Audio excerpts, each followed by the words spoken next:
รับเต็มใบอันที่ได้เจ๊อะไรแต่อย่างนั้นก็นำอะไรสั่งมั้งเอาสั่งเอามั้งเอาเมียมาเพลย์ไซส์นี่นะเมียจังไอ้นะ ไม่เจ๊แต่นี่ตึกตุย นักโก้น่าเกลียดคือดูดิสลาย สลายสมบัติ ចេញពីសាលាមកហត់នឿយពេកក៏សម្រាកម្នាក់ឯងដើរលេងចូលផ្សារហេងឆៃលីបងប្អូនម្នាក់ឯងក៏បានទៅផ្សារនឹងដែរទេផ្សារទំនើបនឹងគឺសម្បូរអីវ៉ាន់ច្រើនណាស់នាងខ្ញុំចូលចិត្តទៅដែរ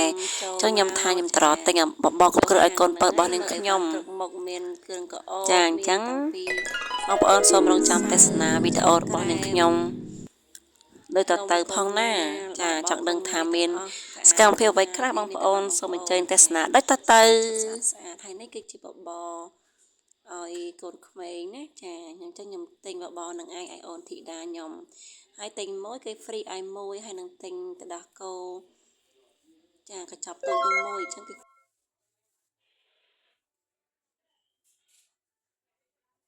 នៅហេងឆៃលីហ្នឹងល្បីឲ្យបងប្អូនបើករាប់យូរឆ្នាំហើយ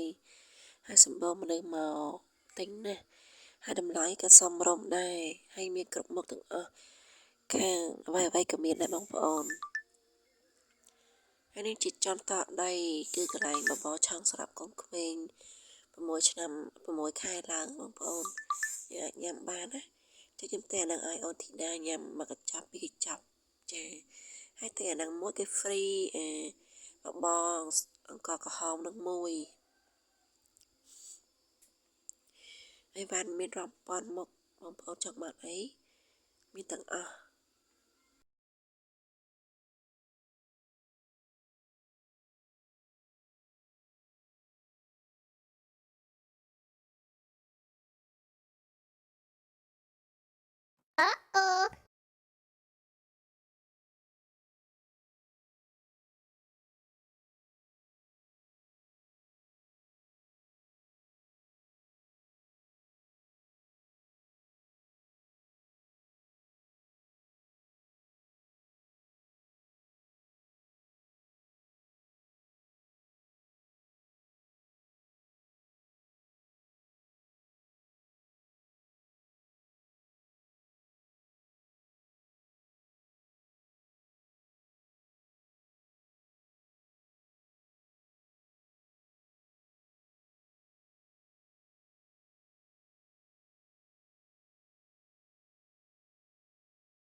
អាវឃើញខ្វះកបងប្អូនអើយមានគ្រប់ប្រភេទទាំងអស់នៃអាវម៉ែមានតាំងពីសពុតបត់កូនក្មេងទៅរៀនសពុតស៊ីរ៉េអីមានទាំងអស់បងប្អូននេះក៏អាវហែតទឹកចាកូនក្មេងខោក្នុងចាកន្លែងតុក្កតាក៏មានទាំងអស់បងប្អូនអើយអីវ៉ាន់ចារាប់ម៉ឺនរាប់សែនមកបងប្អូនខ្វះតែលុយទិញតាចឹងអីវ៉ាន់មានច្រើនណាស់មានតាំងពីខោយឺតខោស្វិតខោអីមានទាំងអស់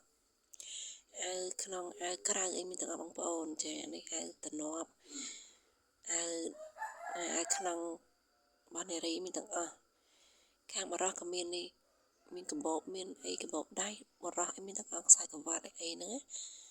ចាមានខាងបរោះខោស្រីឬគ្រប់វ័យគ្រប់ភេទទាំងអស់បងប្អូនឥឡូវឡើងចន់ទី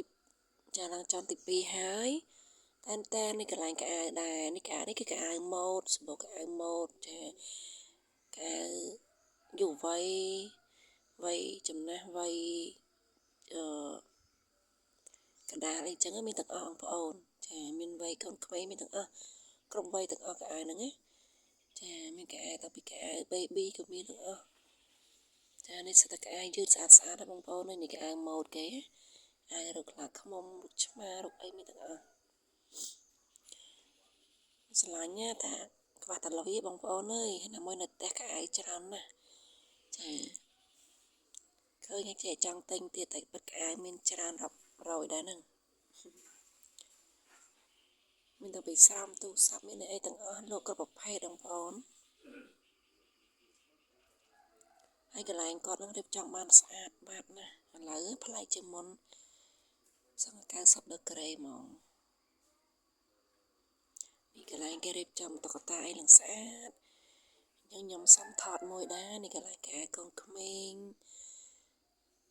ចាមានគ្រប់អីវ៉ាន់ច្រើនណាចូលមើលគេមកសប្បាយតែមិនបានទិញអីទៅក្អាយហើយចូលដល់មួកស្អាតស្អាតណាស់មួកចាឥឡូវហ្នឹងនៅជាន់ទី3មួយទៀតកន្លែងហ្នឹងគឺកន្លែងក្មេងលេងកន្លែងគេញ៉ាំអីហ្នឹងគឺជាជាន់លើបង្អស់គេហ្នឹងណាបងប្អូនចាហើយស្អាតណាស់បងប្អូនមើលកម្មចដាគេឥឡូវតោះខ្ញុំឡើងទៅណាមើលគេដាក់ផ្កាអមសងខាងកម្មចដាហ្នឹងគឺសស្អាតមែនតែនហើយទៅដល់លើទៅកាន់តែវ៉ាវនៅលើហ្នឹងមានកន្លែងក្មេងលេងគេលេងជិះម៉ូតូជិះឡានអីនៅលើហ្នឹងបងប្អូនហើយដល់ទៅខាងឆ្វេងតិចកន្លែងគេញ៉ាំអីហើយឡើយនេះគេលក់បោះរបរអីមានខ្លះដែរអញ្ចឹងណាចាហើយមើលស្អាតមែនតែនចានេះក្មេងប៉ាគេលោកម៉ូតូដើរលេងអញ្ចឹងណានៅហ្នឹងគេមានជួលម៉ូតូជិះឆ្វែលជុំវិញនឹងឯងនេះទៅកន្លែងចាគេមានលក់អីលក់ធប់អីចឹងទៀតតើនេះចូលដល់កន្លែងហូបគ្រឿងគ្រប់ហូបអាហារម្ដងមាននំបញ្ចុកមានប្រហិតមាន hamburger មាន pizza មានអីទាំងអស់បងប្អូនណាតើឥឡូវចូលទាំងអស់គ្នាអញ្ចឹងថ្ងៃហ្នឹងខ្ញុំបងប្អូនទីមើលថាខ្ញុំទៅញ៉ាំអីគេចាឥឡូវរងចាំមើលវីដេអូនឹងបន្តទៀតឥឡូវខ្ញុំមក selfie ខ្ញុំមកមើលកន្លែងហ្នឹងសិនមានគេដាក់ផ្កាជុំវិញនឹងស្អាតមែនតែនឥឡូវផ្លែជាងមុនច្រើនណាស់ខ្ញុំមកក៏មុនជាប្រហែលមួយឆ្នាំមុននេះដឹងអត់សូវមានចឹងទេមួយឆ្នាំពីរឆ្នាំមុនអត់សូវមានចឹងទេឥឡូវស្អាតមែនតែនគេអាប់ដេតចាហើយឥឡូវនេះខ្ញុំចាក់ដល់ខ្ញុំមកនេះថ្ងៃដូចជាអូគេថាគេទិញអីវ៉ាន់ចាប់ពី$10ឡើងទៅគេ free របស់ឲ្យចែកតែគេឲ្យយើងទេអញ្ចឹងណាតែឥឡូវនេះមកនឹងទៅទិញអីញ៉ាំបានតែយើងមានគូប៉ុងយើងដូរជាกระดาษទៅទិញកន្លែងគេនឹងខ្ញុំហុចលុយធម្មតាគេអត់យកទេគេថាតែទិញគូប៉ុងនេះទិញกระดาษហ្នឹងណាអញ្ចឹងខ្ញុំទិញប្រហិតអស់6000អញ្ចឹងខ្ញុំដូរគេអស់6000គេអាប់4000មកវិញចាប្លែកទេបងប្អូនអាហ្នឹងគេនៅកន្លែងចន់លើហ្នឹងគេយកតែกระดาษហ្នឹងឯងបងប្អូនអើយអញ្ចឹងស្រួលដែរគេឲ្យយើងយកលុយទៅដូរกระดาษហ្នឹងមកទិញរបស់គេអញ្ចឹងណាប្លែកទេបងប្អូនចាមានតាំងពីនំបញ្ចុក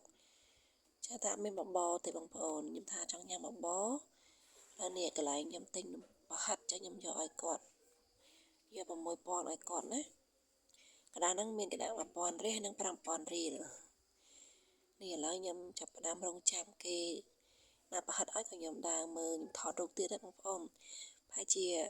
2-3នាទីក្រោយមកប្រហិតគេយកមកហើយតែដល់តែនប្រហិតគឺត្រូវបានឆ្អិនហើយអញ្ចឹងខ្ញុំចាប់ផ្ដើមញ៉ាំហើយរសជាតិឆ្ងាញ់ណាស់បងប្អូន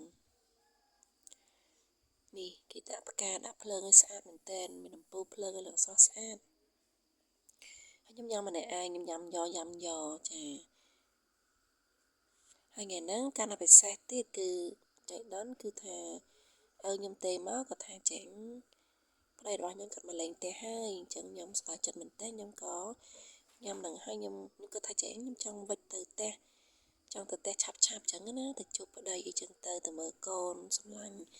ប្តីដើរលេងហ្នឹងឡើងអស់ជិត3ម៉ោងបងប្អូនតាំងពីម៉ោង4ជាងរហូតដល់ម៉ោង6កន្លះអញ្ចឹង2ម៉ោងជាងបងប្អូន2ម៉ោងឯចាដើរលេងម្នាក់ឯងហ្នឹង2ម៉ោងគាត់ក៏ដើរមកអីវ៉ាន់ចាយូរជាងគេគឺដើរមើលកន្លែងគេលាបកញ្ចក់ចែលណាខ្ញុំចង់ទិញដែរឲ្យតែលាបកញ្ចក់លាបអីតែវាអត់ អត់ស្ងួតសោះចែលញ៉ាំអត់ដឹងថាវាត្រូវការអាំង